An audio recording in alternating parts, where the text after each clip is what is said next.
Alright guys, so the first thing I want to do is show you 3 tracks that I think are expertly mastered and they sound amazing, and I'm going to show you them on the Spectrum Analyzer and talk a little bit about what you want to be listening for, what you want to be looking at when you're analyzing songs through Spectrum Analyzers, which is a great practice and a great thing to do, and I want to talk about the differences between them. Alright, so the first one is Fist of God by Mastercraft.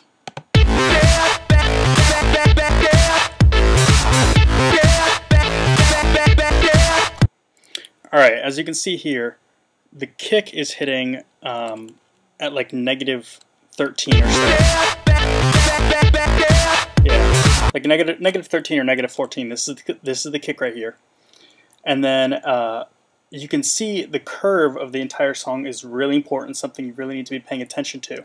The hot spots we're going to be checking out right now are the kick, around 1,000, which is the mid-range of the song, and around 10,000, which is the high range of the song. Alright, so you can tell this mid-range is hitting around the -30 to -25 area, and the 10,000 hertz area is hitting around -45 to -50, somewhere around there. And a really common feature of most modern mastered songs is that they have this gradual roll-off right here of the high end.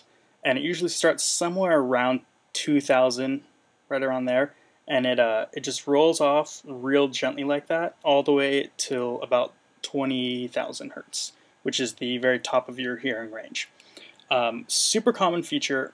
Most songs I find have it, especially pop songs. The more commercialized a song is, the more likely they are to have this slope, this roll off right there on the high ends. It's so common that some mastering applications like iZotope Ozone have a line built into their EQ that just runs right down like that, so you can follow that line when you're mastering your own song. All right, let's see.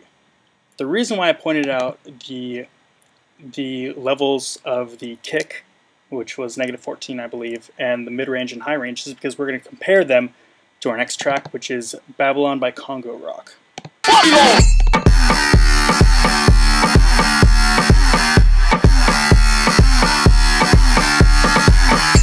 Okay, as you can tell right away, this song is very different. The kick is at -4, and it's at 38 hertz, whereas the other one was around, I think, like 60. So it's way different. The kick is a lot louder. The mid-range, you can tell right away this thing is fucked up looking. It is all over the place. The high range right here does not follow the slope rule at all. It has this crazy hump right here of resonance around 14,000 hertz, and the mid-range is off the charts. It goes all the way up to, I think, like -20 around this range right here. But the thing is, it sounds fucking amazing. Yeah, I mean, who is anyone going to argue with me that Congo Rock Babylon is not an expertly mastered song?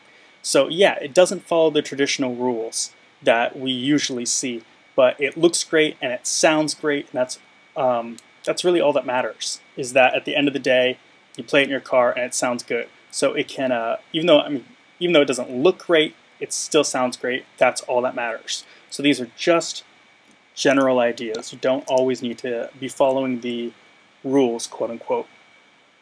And the last one I want to show you is Some Chords by Deadmau5.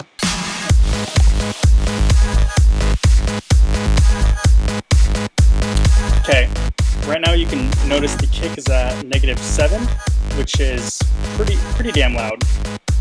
But this song is very flat. It's very flat. You can see that it has almost no roll off. It just runs straight as a stick all the way around here. And this song, the mid-range, is running at like -40. Whereas the other songs were at -30, -20. This one is super low, -40, and very, very flat all the way to the end. Has a little bit of a roll-off right here in the presence upper area. So it's totally different than the other two, and it's relatively quiet, especially compared to Babylon, and that's okay. It's different, you know. What I want to point out here is, what's a good way to master your song? I don't know. There's 1,000 different ways to do it. Whatever way works for you and gets results that you like, that's what's important. not what works for other people. Don't worry about what they're doing. But it is a good idea to learn. You know, I do this all the time with songs that I like. I figure out what they did and how they did it and why they did it. So there you go.